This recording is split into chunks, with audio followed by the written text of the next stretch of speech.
First place, Texas Rangers. How can I help you?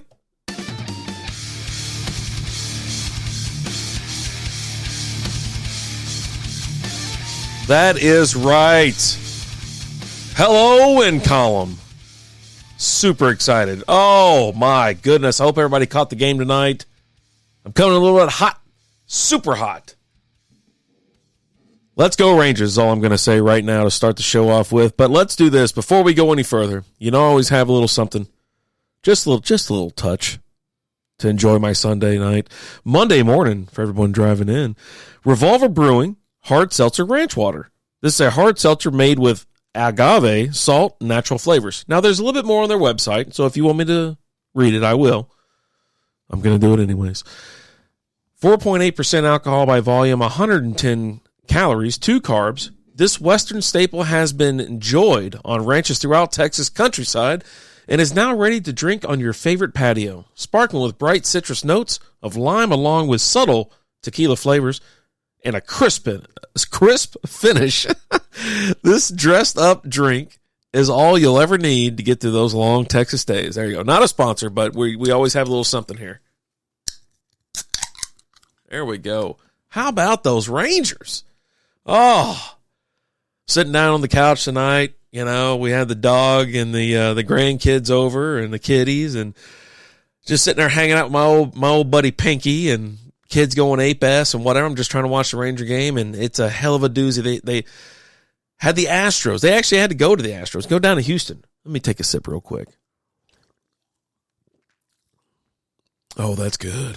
Oh, that's tasty. So refreshing. It's the perfect thing for any type of Texas summer that you might be dealing with, or early spring. I mean, it's like 95 outside. But yeah, it was a 0-0 game until you go into the seventh inning. And I remember looking over to my son and saying, you know, these games have been flying by. You know, it's amazing with the pitch clock and everything else they have in play, like the no shift and this and that. Then all of a sudden we look down and I'll be damned. It's like an hour that gets to the seventh inning. The Rangers load them up, score an S-ton of runs. Like it's 0-0 leading in the seventh. Top of the seventh, Rangers scores 6 runs. I mean, with a grand salami by Marcus Semien. He definitely gets the strikeout beer 10-gallon hat of the week, right? I mean, I was waiting for someone to do it, and he did it. I was super excited, so excited. And then Rangers found themselves in a little situation in the bottom of the seventh. They loaded them up as well. Astros, they were getting on, walking, a little bit of sloppy pitching, and they got out of it. Obviously, we only let one run through, and then the Rangers got back up to bat in the eighth inning, scored 3 runs, close out the game 9-1, 9-1, in dominant fashion, to be honest. And let's go ahead and recap the rest of the week as I take another sip. The Royals came to town Monday, Tuesday, and Wednesday. And you're thinking to yourself, yeah, the Rangers are going to handle them, no problem. And they did, to a certain extent, right? Monday night's game, 11-2, Rangers. 8-5 Rangers. And then all of a sudden on Wednesday night, the Royals just put a tag on them. 10-1. Which always leaves you with a funny feeling. I mean, it's tough to sweep in these little mini-series, these 3-game series, or even a 4-game series. It's tough. But to have a team as bad as the Royals, they're 4-12, put up 10 runs on you, there's some cause for concern. Now, the Rangers playing good ball. We'll talk about injuries here in a little bit. Oh, this ranch water's good. Good. But then you had to go down to Houston to face those, the Astros, the Astro fans, the traffic, everything. I don't like nothing about Houston. I'm not a Houston fan. I go there and just tolerate. That's what I do. So then you get a 6-2 dub on Friday night by the Rangers. Astros bounce back 8-2. Then the Rangers just hammer them one last time. 9-1, as I mentioned before. Grand salami in the seventh. 3 runs, insurance in the eighth. Call it a night. First place, Texas Rangers. How can I help you? And you are absolutely, I hope you're just as jazzed as I am. The Rangers are 9-6 in the American League West. The Mariners are 8-8, surprisingly, right? I put a little bet down on the Mariners and I think the Athletics to win the the division because it was crazy odds. And then you have the Angels 7-8, Astros 7-9, the Athletics bringing in the rear end 3-13. Just not great. Yeah, they're having a rough year. So, and then if we do look ahead, which we can, but I say let's look at some significant injuries that happened this past week. And what I'll do is I'll just run little T to B for you, okay? This is most recent. This actually happened today. John Gray, starting pitcher. Gray's not expected to miss his next turn in the rotation. That's per Evan Grant of the Dallas Morning News. Not a big deal. Okay, he's not gonna miss. He's got a little issue there. And but Corey Seager, he's on the 10-day IL. Hamstring issue. It's your star player. Obviously they didn't. I'm not saying they don't need him, because they just won tonight, but they won against a team that they're doing all right, but you don't want to see it, right? Then a lot of other pitchers, Vanasco, Acker, they're day-to-day. Zavala, center fielder, he's day-to-day. Spencer Howard, though, actually he got put on the 60-day IL. So Howard transferred to the 60-day injured reserve list by the Rangers on Monday with a right lat strain. I mean, if you think about like how hard and how much you're torquing your body to throw that ball, to pitch that ball, lat strain is the last thing you want. So they put him on. Hey, put him up for 2 months. Come back. We'll visit him later. Mitch Garver, catcher, was put on 10-day IL April 10th, and that was due to a mid-left knee sprain. All right. Another starting pitcher, Jake Odorizzi, he'll be sidelined the remainder of the season. Like, I don't even know why they put the 60-day IL on him. Remainder of the season after going on arthroscopic surgery on his right shoulder. Unbelievable. I mean, so he's done.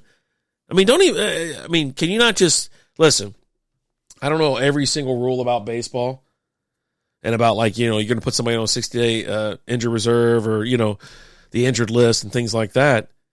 But, I mean, if he's not going to be around the rest of the season just began this month. What do we need to do?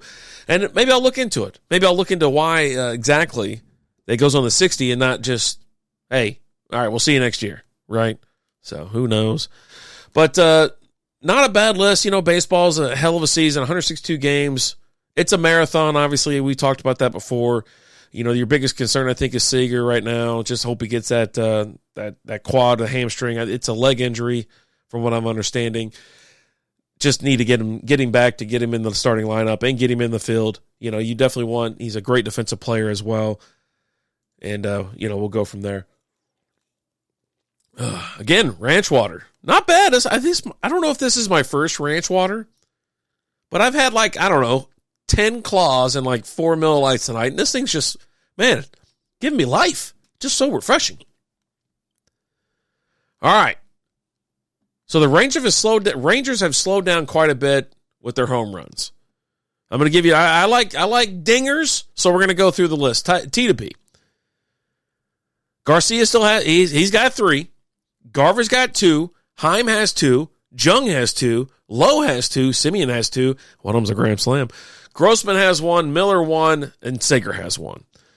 So right now, everybody, it really does look like a balanced effort, but with the score box for the last several games or last couple games, you're looking at either they're boom or bust, and that's just not going to work. Everybody, as the season goes on, you start to look at the averages and things like that. Everyone's essentially hitting in the 200s right now. You have a couple that are in the ones, and, it's just because of lack of at-bats or something like that. I mean, you have someone, Corey Seager was obviously, he was hitting 359, but he stands out above anybody else, right? So, I mean, Janikowski is actually hitting 350 with 20 at-bats. So that's not terrible. But everyone else starting to kind of mellow out there in the 2s and 250s, 250 range. Some are up there in the 290s, 280s, like Heim and Jung. They're at 289 and 291 respectively. Nothing really to write home about. I mean, you're watching some guys scratch and claw and play some good baseball, good defense. I love the new rules. I've said it the last 2 weeks. I'm all for the pitch clock. The game moves. It's crisp. I like the no shift. I mean, hell, you're sitting there watching some of these guys that you know what? They can't shift, but they're still shifting a little bit in the infield. I'm going to slap down a bunt and take off. And I'm for that action. Watching guys steal bases, watching guys do some creative work with the wood, I'm here for that. I'm here for the new generation of baseball where there's action, there's fun. I don't, I'm not against going to a baseball game, hanging out, for 3 hours, chilling, because that's what baseball has been my entire life. It's never been fast, I've lived around American League ballparks my entire life, with the exception of a couple where, I was closer to National League parks. But, I looked over at my kid today. I was like, what? You remember when we went to the World Series, I was like, have you been back to the ballpark since, And everybody knows that I don't like the new ballpark. And he was like, oh, I thought it was cool. And he go, yeah, we went back again, and I liked it. He does like it. He enjoys it. He wants to be around the game. And for me, I don't like the new stadium. I'm like fighting with myself to even go to the new stadium. Even when we got like sweet tickets from work, I went to the Frisco Rough Riders game that's down the street from my house. That it's AA. I'm out there watching AA baseball, hanging out, damn near sold out crowd, enjoying myself, laughing it off. It was a little chilly, the night that I went, but it was opening night. And then what did we do?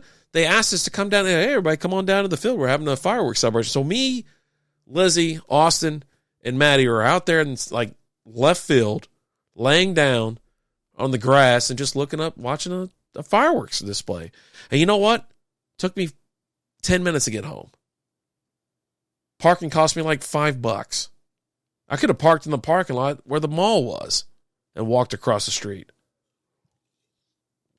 But yeah, I don't know what it is. I'm tired of driving to Arlington. I don't mean to be a downer. I don't want to be that guy. But I'm tired of, $12 beers, $50 for parking, and, $50 to $80 to get in the door. I can't do that with family and things like that. So anyways, don't want to bring you down.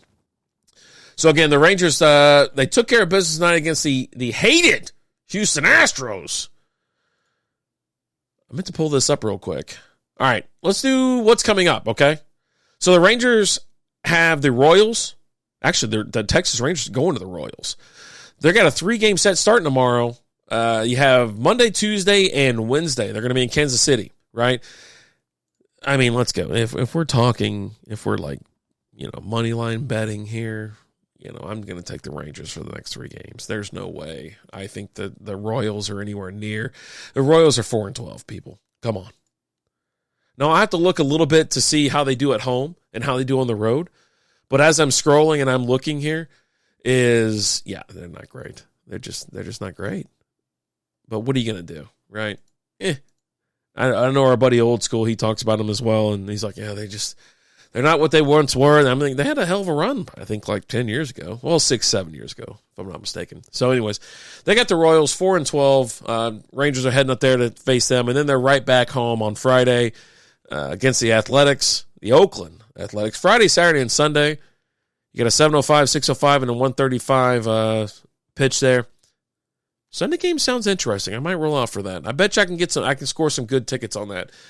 Now, talk about bad teams rolling into the neighborhood, right? Oakland Athletics are 3-13.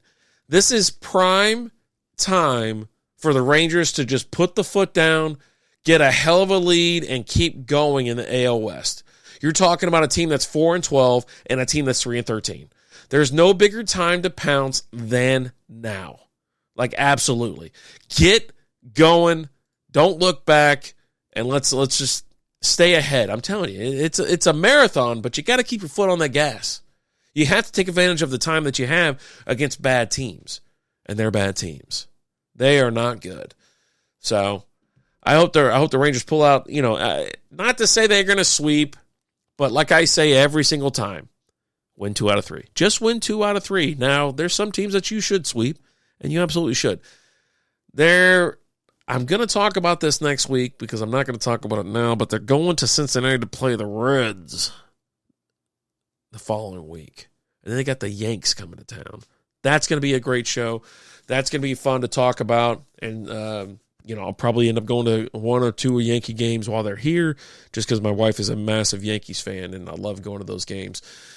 So, as of right now, as I mentioned, the Rangers 9-6, top of the AL West. I'm having Ranch Water by Revolver Brewing. Let me just take one more yank here. That is quite refreshing. Quite refreshing. Don't forget to like, subscribe, all those cool things that you do for this podcast. Strikeout Beer loves you. I love you. Hope to see you on Monday night for the Monday Mania show. I don't even know what we're doing or talking about, but I'm pretty sure it's going to be nuts. Especially if we can get in there and just get wild. Just get wild. So, but thank you so much. Appreciate it. As always, go Rangers. We'll see you next week.